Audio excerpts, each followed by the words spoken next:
Welcome to a Pulp Event podcast, brought to you by the Pulp Net, your link to the online world of the pulp magazines, since 1996, online at thepulp.net. This Pulp Event podcast features Chris Kalb of Age of Ages Books, discussing pulp premiums, promotions, and collectibles. The talk was recorded on Friday, August 8th, 2014, at PulpFest 2014 in Columbus, Ohio. Mike Chomko introduces Chris. We have Chris Kalb here, one of our young aces.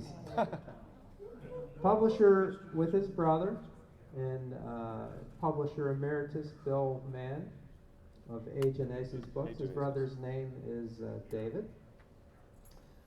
As I said, Chris did a great presentation last year on Pulp Premiums, and he's doing part 2 now, adding more on promotional aspects of the pulps. Here he goes.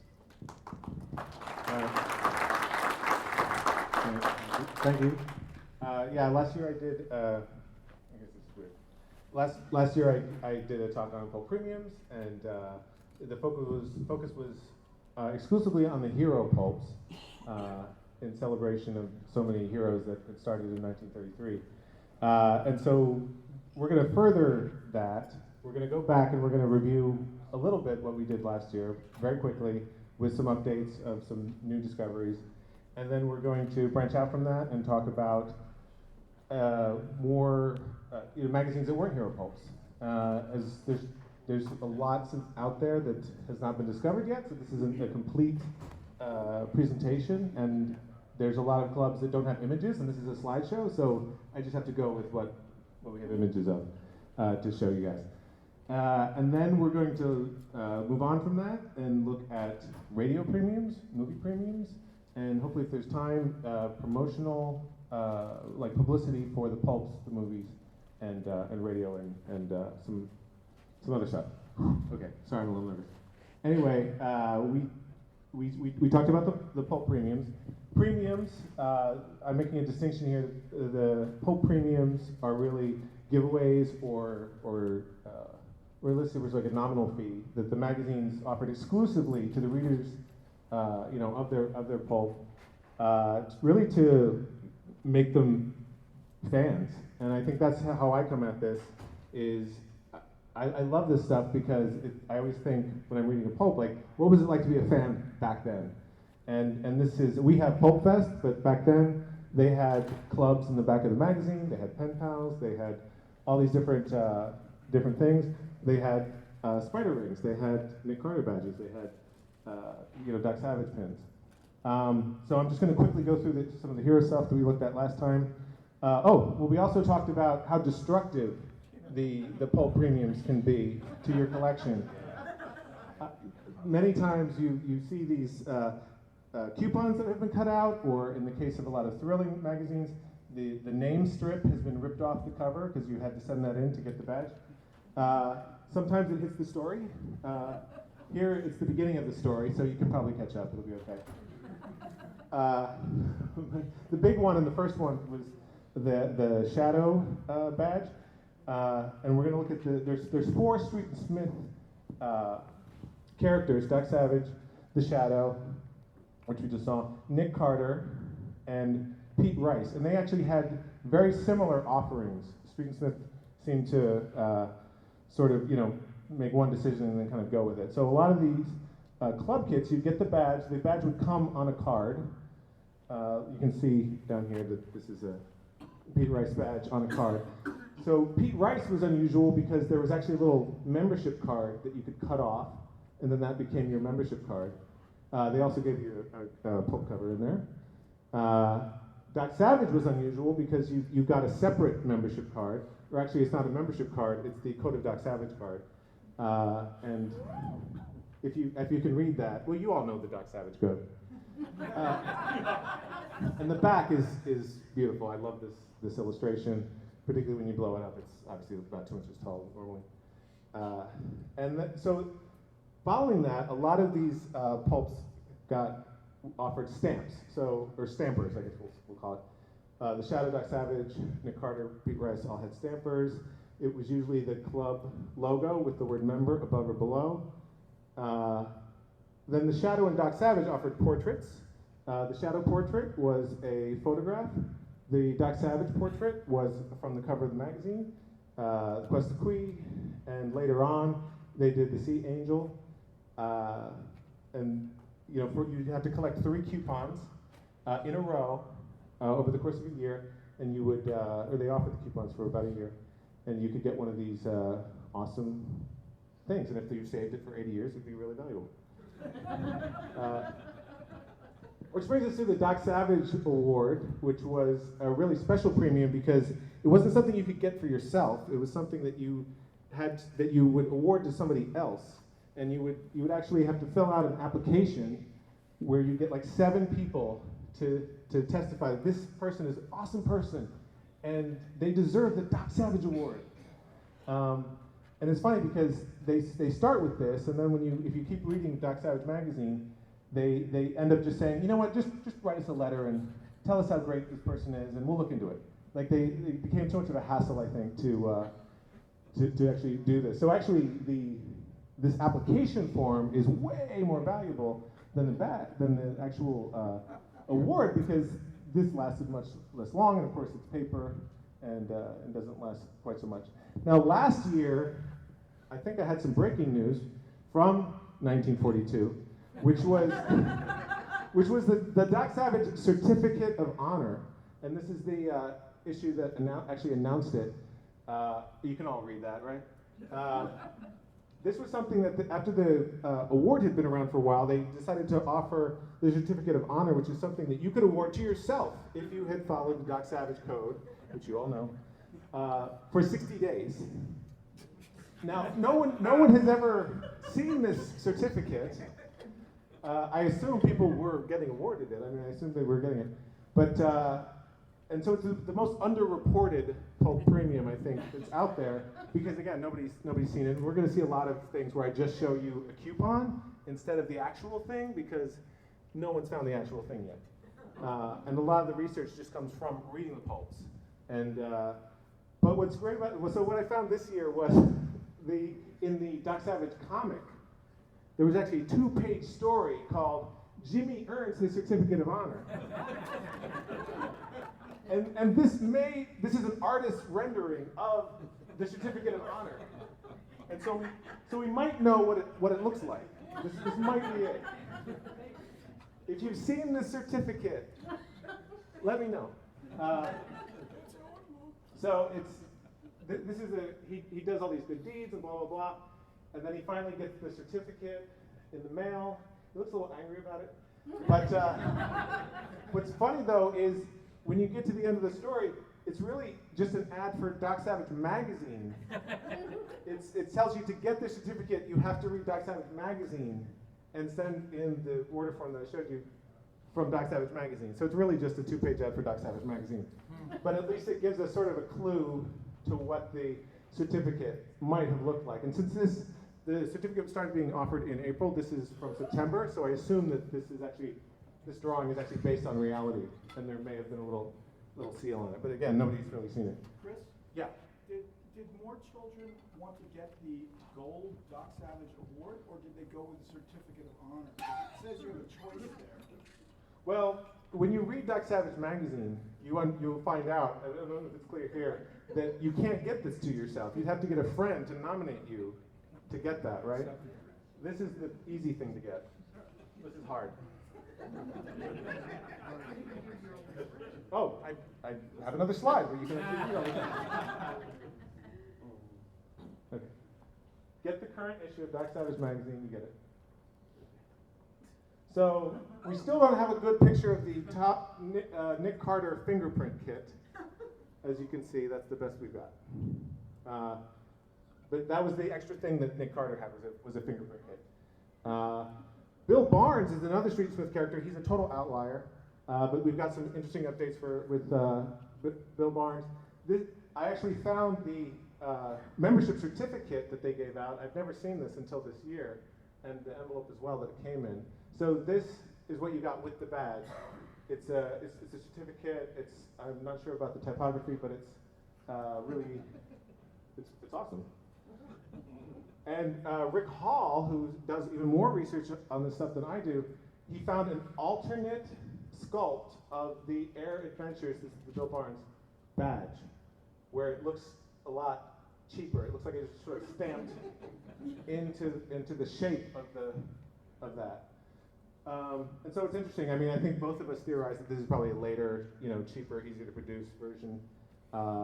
Because Air Adventures outlasted Bill Barnes, it continued on with Air Trails. It could be even a much later version of the pin. The other thing that I found out is, whereas Doc Savage and the other magazines, it took a couple months or almost a year to have a club.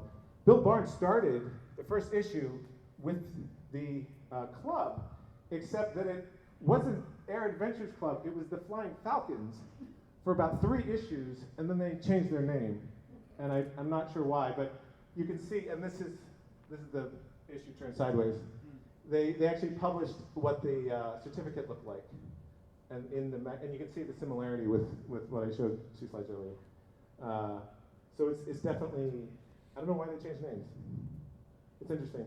Onto the popular characters, there's the Spider ring, the Operator 5 ring. These are some of the most famous premiums out there, even among people who are not Pulp fans. The Spider also offered the Spider pencil, which is a mechanical pencil with the eraser that stamps the spider on people's faces or wherever you want to put it.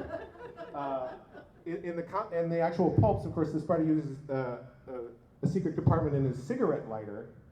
A pencil was probably a good choice for kids who had collected a lot of paper magazines.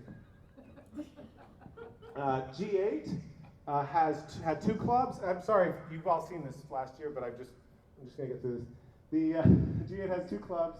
The first one is a secret organization that you form with your friends. You get 5 friends together. You get this charter. It was so secret that I never even saw this charter until about a year ago, and this is the only copy that I've seen. And then later on, they started the Battle Aces Club. And because the other club was a secret, you couldn't wear a pin for it, right? So they had to start a new club, which was the Battle Aces Club. And then, of course, the Phantom Detective had the Friends of the Phantom. You got a badge, you got a membership card. G-Men was the same, it's from the same publisher. You got a badge, you got a membership card. The interesting thing I found out this year is in later issues, they say that the attractive badge is now made of sterling silver. And this is true for both of the Phantom and the Dan Fowler. So there is another, I've never seen silver versions of both of those pins, but they're out there. And of course they were offered for much less amount of time, so they may be rare. Or they're certainly rare, we've never seen them. But keep an eye out. Again, this is the best picture we have for the Lone Eagles Club, the Lone Eagles of America, which was from Lone Eagles magazine. They offered a leather wallet for the membership card, and those are really the only 2 premiums for Lone Eagle. The Future Men from Captain Future, they offered a membership card and a Rules of the Club, and those were the only 2 premiums there. Lone Ranger Magazine Club, very short-lived magazine, but they had this beautiful badge. They had a membership card, and I guess, like a letter of welcome. Those are the only known collectibles with that, and that sort of covers the heroes. Outside of the hero pulps, about more than 24 magazines also offer premiums. And they can basically be divided in sort of 2 categories. One category offered some kind of artwork, whether it be prints or in some cases actually interior art, like original art from issues of the magazine. They would send you a Frederick Blakesley drawing from Fighting Aces, and then the other half, they had clubs, and which had either a membership card or a badge or something like that. So just taking a quick look at some of these prints, Western Story Magazine offered actually sort of a portfolio of 20 prints that had been covers of the magazine that actually make one story about a cowboy's day. Here's an example of one of them. Some of these are actually being sold on the show floor this time. Wild West Weekly offered 5 portraits from that were also covers of their magazine, And these are very much in the style of the Doc Savage portrait with this border on it. You needed 3 coupons to get a portrait, and they offered, who is that? I can't read that title. That's Bud Jones, I think. Whistling Kid, Kid Wolf, Sonny Tabor. And there was one other, Rick Hall knows who it is. The guys from the Circle J. Guys from the Circle J is the 5th one. This was something I just found. Famous Fantastic Mysteries offered this portfolio of illustrations by Lawrence and there's a nice mailer from the Popular Fiction Group. Here's a picture of some of the interiors. I've never seen this in person. I don't have that much information on it. Now, outside of that, there are magazines that offered clubs, and I think the biggest category outside of hero pulps was aviation pulps. And Flying Aces offered a lot of great stuff. Here's a nice shot of the Flying Aces Club membership card, and then you could get a cadet pin or a pilot pin. One was generally sort of bronze color, one was a silver color. You got the pilot pin after you were a cadet. Right, you needed to get the cadet pin first, of course. You can't jump straight into air combat. You have to be a cadet first. And again, it's a case where you collect coupons, you cut them out of the magazine, you destroy the value of the magazine. But much better to have a gold badge. And then after you're a pilot, you can get these ace stars to kind of increase your rank. They also offered a Medal of Distinction. Now this is incomplete. We don't have a good picture of it complete. You can imagine this hanging off of a ribbon, and then the propellers were added across the ribbon, sort of like in steps for, I guess, representing how many flights you've had or whatever. They also offered an entire uniform at cost, right?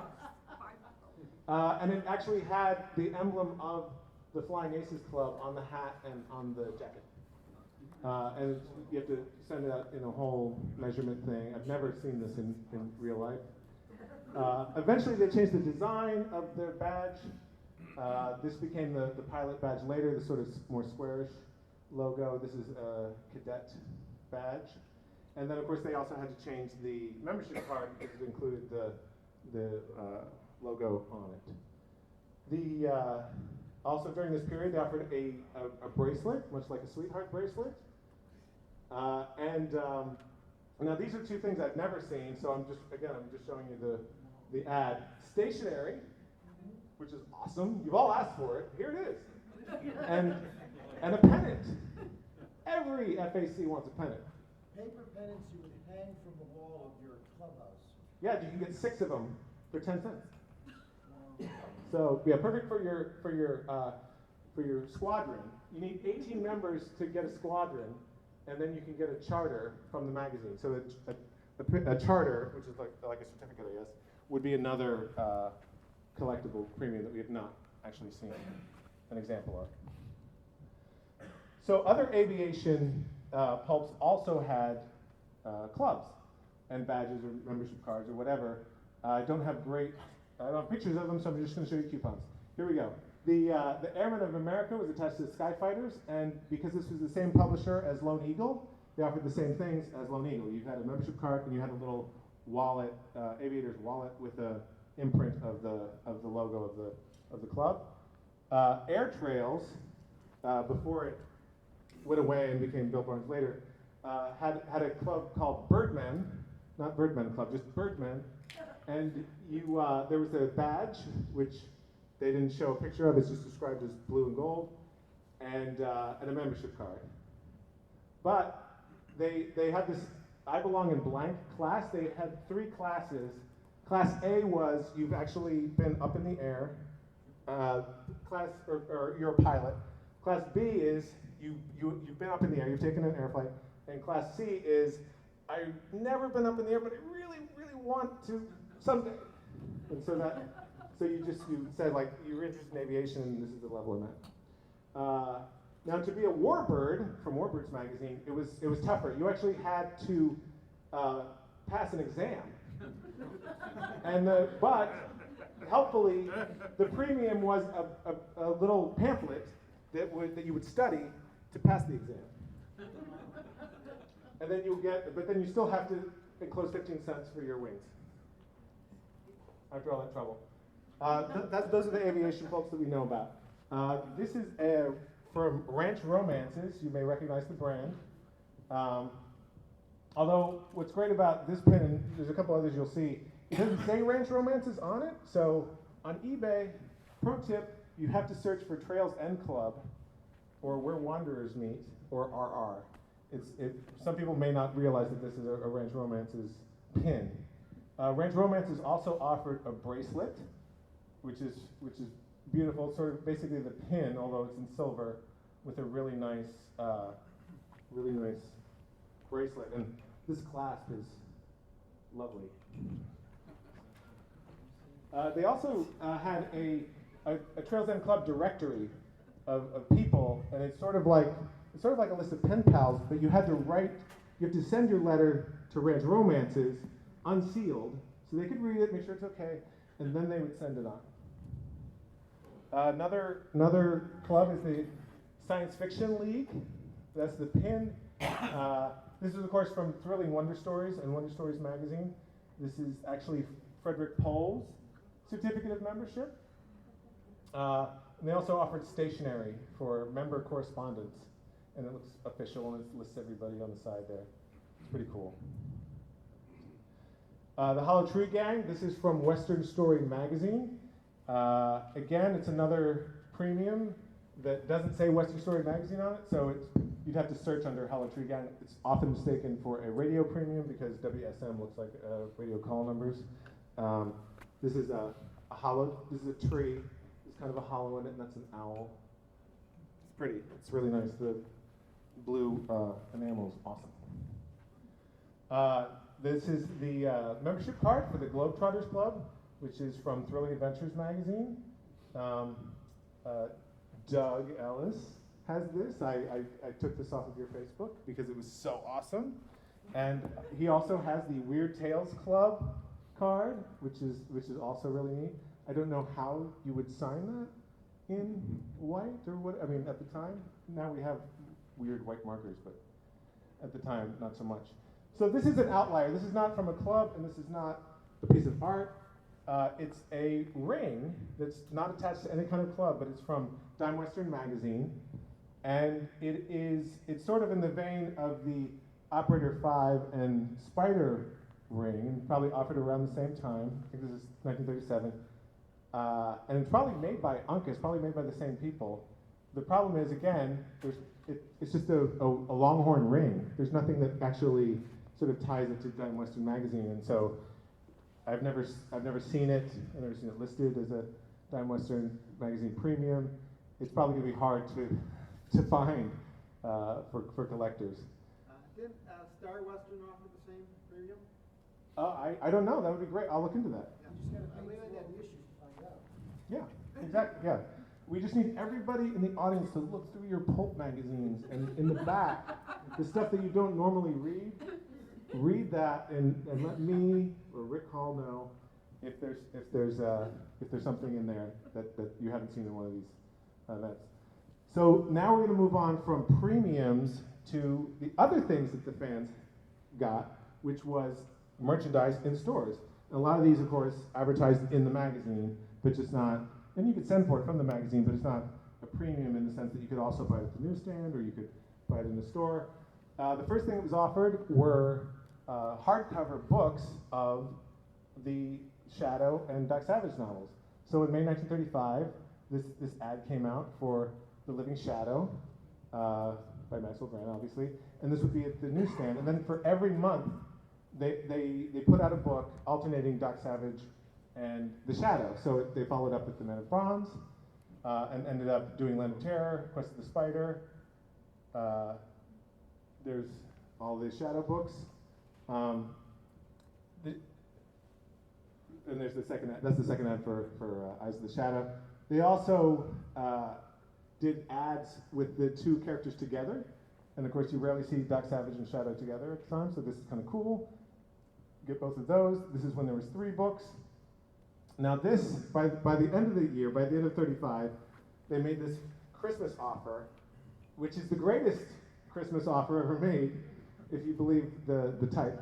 And it's, you can get 4 for $1 post-paid.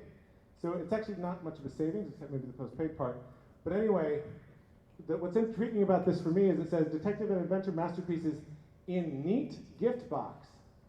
So I have to wonder, is there like a special Shadow Doc Savage gift box that is also a premium that we should be looking for? Or did they just like have the secretary wrap it and in a nice, you know, like a nice box with a ribbon? We don't know. I don't. There's no follow-up on that. The Shadow also had paperbacks. It's actually the same story, but 2 different covers. And then beyond this, there were adaptations for Big Little books. And actually, Pete Rice also had a Big Little book, but it doesn't really say Pete Rice. You have to know that Austin Gridley writes Pete Rice, and it says a Pete Rice story. This is long after the magazine has ended, and Pete Rice has gone into Wild West Weekly, and it's one of those stories that's been adapted here. But that's kind of neat that there's a Pete Rice Big Little book out there. So speaking of Big Little books, that was one of the items that was being trumpeted for The Shadow Christmas of 1939. So my head's exploding. This is a lot of great stuff. Sadly, some of it has never been seen, and we'll get to that. Now, this is sort of a comic book version of that ad. It's from the comic book, and it's not Christmas related. But actually, there really was a Shadow Christmas, at least in New York, because Macy's actually in 1939 had a shadow area called the Castle of Mystery that they set up, and there's a shadow walking around, and it had something called the Gilded Cage of Terror, which, according to memos, they later reused as the Bunny's Gazebo in Ed for Easter. And the only thing we know about this is from memos of the time. There's no surviving photographs that we know of yet.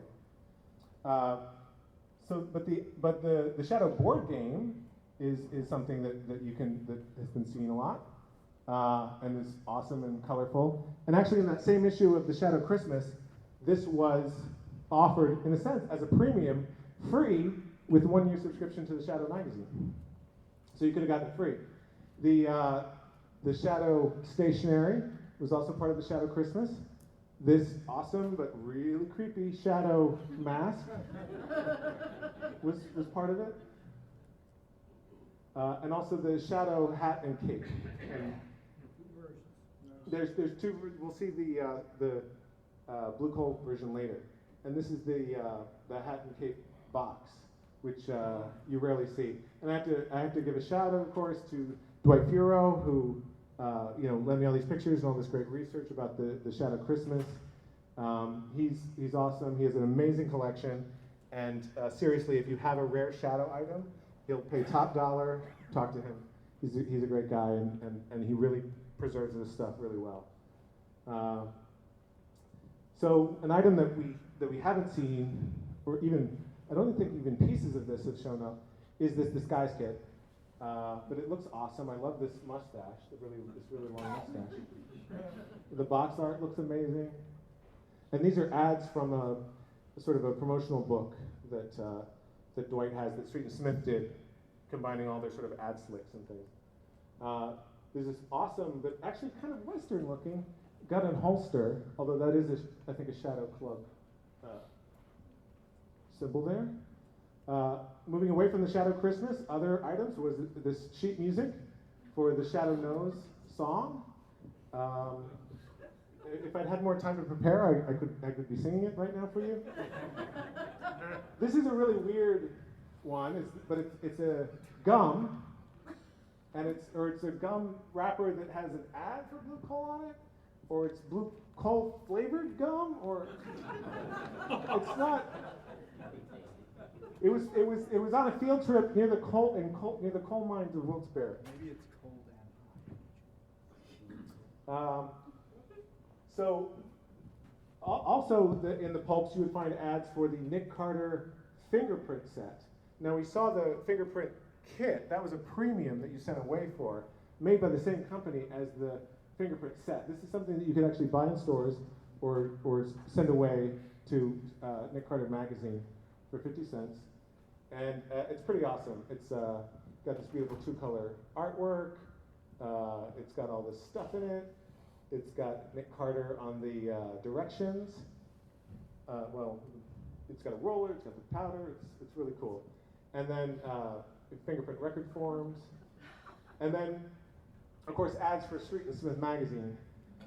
Every second, somewhere, someone buys a Street and Smith magazine. And then, of course, an order form for Nick Carter magazine in the back. And it's very similar to the G-Men set. The same company, the New York Toy and Game Manufacturing Company, they made a lot of fingerprint sets. Some of them were branded. This one seems to be tied in with G-Men Detective magazine with Dan Fowler. Moving on from that, we now have premiums from the comics. And this is a glow-in-the-dark shadow badge that was offered through the Shadow Comics, and it came with just a red card that explained what it was, and you wrote your name on it. This is a button that was offered by the Bill Barnes comics. I'm sorry, wrong way. As seen on the cover of this issue, become an air warden. And then, of course, the Green Llama never had a pulp club, but he did have a comic club. That's the Green Llama membership card, and it also came with like puzzles and weird stuff. This is called Green Llama's Escapo. I don't know how that works. And so, I'm sorry I don't have like interstitial title cards for this, because now I'm just reacting to what I'm looking at. Now we're at radio premiums, obviously, if you're familiar with this. This is the Blue Coal shadow ring, and it's really cool because it has the shadow sculpted into the side, and it was really hard to get a picture of this because it is such white metal. But there's the shadow. He's kind of holding a gun over his chest.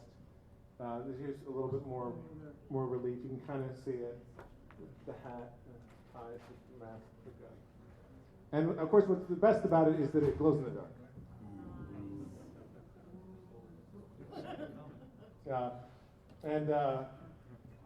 Just to make sure that this is a really long presentation, I have to include the mailer and the pieces of paper that come with the thing.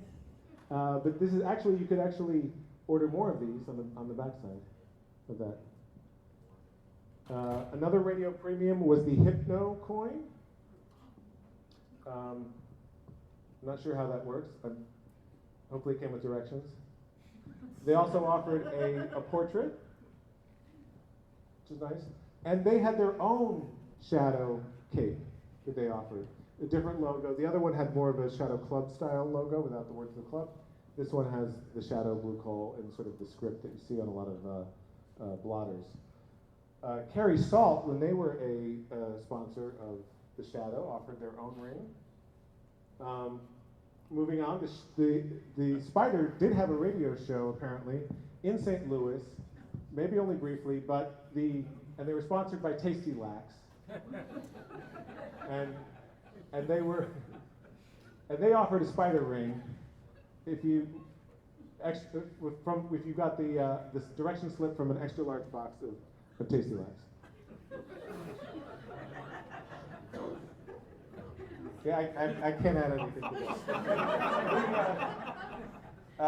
So Doc Savage didn't have any radio premiums, and Nick Carter didn't have any radio premiums to my knowledge. So we're going to jump into movie premiums.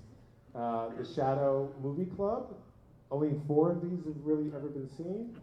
I think it's attached to the serial. Alex, do you know anything about it? No? I think it's attached to the serial, but it may have been one of the monogram pictures.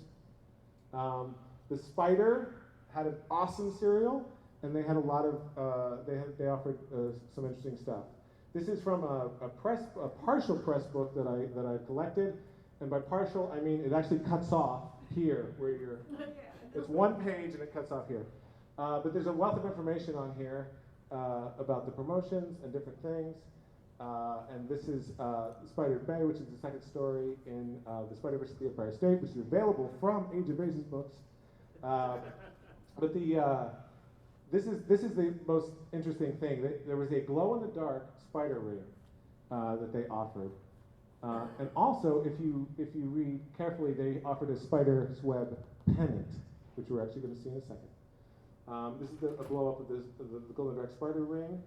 Now, we've never seen a glow-in-the-dark spider ring, but we actually have seen many spider rings that don't have red enamel in the middle and are adjustable, which they would have to be if you were giving them away at a movie theater. Whereas normally, when you fill out the form to get a spider ring from the magazine, you actually have to circle the size of your finger.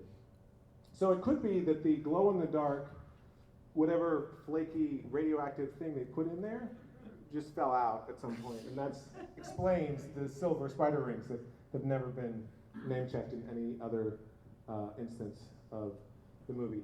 Now, it also became briefly a pulp premium when there was a limited supply of spider rings that were left over, I guess, after the movie ended. Glow in the dark, 50 cents instead of the regular 25 cents. But come on, it glows in the dark. So here's the spider's web pennant, which was offered for the movie. And it doesn't really use any of the graphics that you would be familiar with from the movie, but it does say CPC for Columbia Pictures Corporation. Now, a lot of local theaters would create their own spider clubs with a card where you would, check off if you've seen a certain chapter or you punch out something. So this is from a Boston theater. This is one, and I have to say that I had a really crappy picture of this, so I just kind of retypeset this so you can see it better. This is for the Rialto, and it has a nice, and I actually did use, I guess, clip art of the actual logo. The Spider Returns, this is a picture of part of its press book, also offered rings, and they offered the spider pencil. And what's interesting about this, you might remember this from last year, it actually says that they're available in mixed colors. So I spent years thinking the spider pencil is blue, and kept looking for a blue mechanical pencil, and apparently this entire time it could be one of many colors. Now here's a real spiders club. And these people, there's the spider, guy totally convincing costume, kids wearing masks, they've got bikes that say the spider's web on it. This is actually a group of people from New South Wales, Australia, and they're probably just promoting the movie, but they probably the kids see all the chapters free or something for riding around the bikes with the word spider's web, and they're wearing masks, and they're wandering around. Now, this is kind of creepy because he's just standing there. Like he's not on a bike. It's weird. How am I doing for time? I'm doing okay? No. No. Oh. Okay. Is that it? That's it. Okay.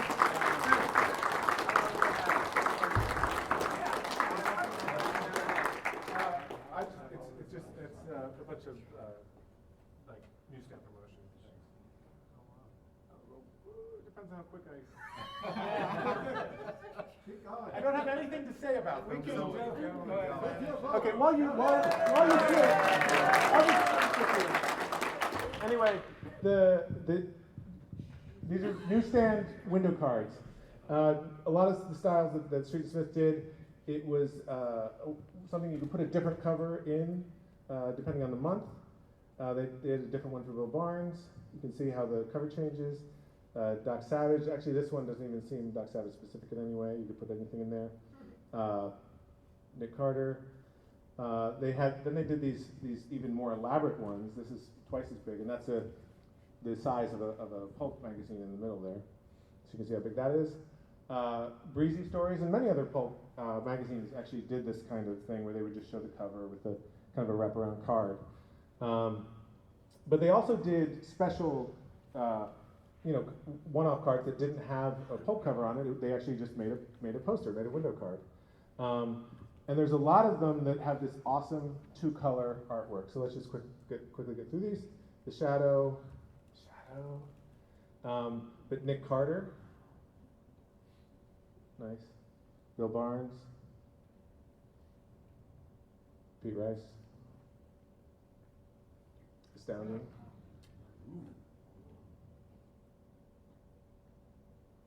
Clues. detective story. Love story. Western story. And I think there's another Western story. Those are beautiful. Here's a general one for Street and Smith. This is a really nice sort of standee for true detective mysteries.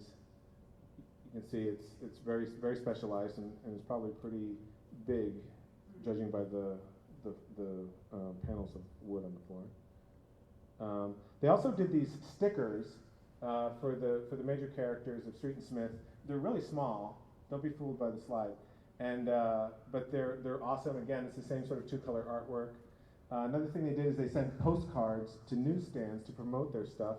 This is a postcard written by the Shadow to the news agent, and they were just normal, postcards on one side, and then a message from the Shadow. A lot of them are really just ads. This is basically the same artwork as the sticker we looked at. Here's one that's mostly text, but it's talking about all Nick Carter and Doc Savage and the Shadow. Blah blah blah. Bill Barnes. This one is promoting the books that we looked at and talking about the different dates that those hardcover books are going to be coming out and carry them at your newsstand. Now radio posters, Doc Savage, brought to you by Systex. The Shadow has a lot of beautiful stuff. Again, these images are from Dwight Furo. He's collected some amazing, look at the color. Shadow's back on the air with blue coal. Shadow, mystery, thrills, excitement. Blue coal. This one is, of course, taken from a pulp cover, but it leaves an area there for tuning it on, and then you put your local date there. There's a really nice one for blue coal. Love these primary colors. Tune in blue coal. This is a really cool, almost like early 30s looking. It's actually Blue Coal Radio Review from the Columbia Network. And a lot of those are impossible to find, very expensive, but something that you can collect very easily are these little blotters that they made a ton of these little blotters. There's a lot of different designs. They're fun to collect. They also did little stickers, matchbooks. The Spider, for the Spider's Web, they had handbills that they would pass out. I guess I missed a slide. Anyway, this is from a campaign book for the Return of the Spider, which ended up becoming The Spider Returns, of course. This is another handbill. These are slightly out of order, sorry. Columbia serial for 1940-41. It included what we saw, Return of the Spider. This is, of course, the poster they ended up with, Spider Returns. This is extremely rare. I've never seen this until someone sent me this picture. It's the Spider Returns banner, and that's a big fabric banner. Now we're just going to look very quickly at a couple of foreign Spider's Web movie posters. The Spider, of course, I love the Spider. This is one of my specialties. These are all on my website, thespiderreturns.com. This is from Australia. This is actually an American poster, but in the Spanish language. This is from Belgium, where he was sort of a modern-day Zorro. They did the same thing in France. Sort of positioned him as sort of a modern-day Zorro. And this is from Italy. And I think that's it. Okay. You've been listening to a Pulp Event podcast, brought to you by the Pulp Net. When your next adventure was just a dime away. Please visit us online at thepulp.net. Thank you for listening, and keep reading the pulps.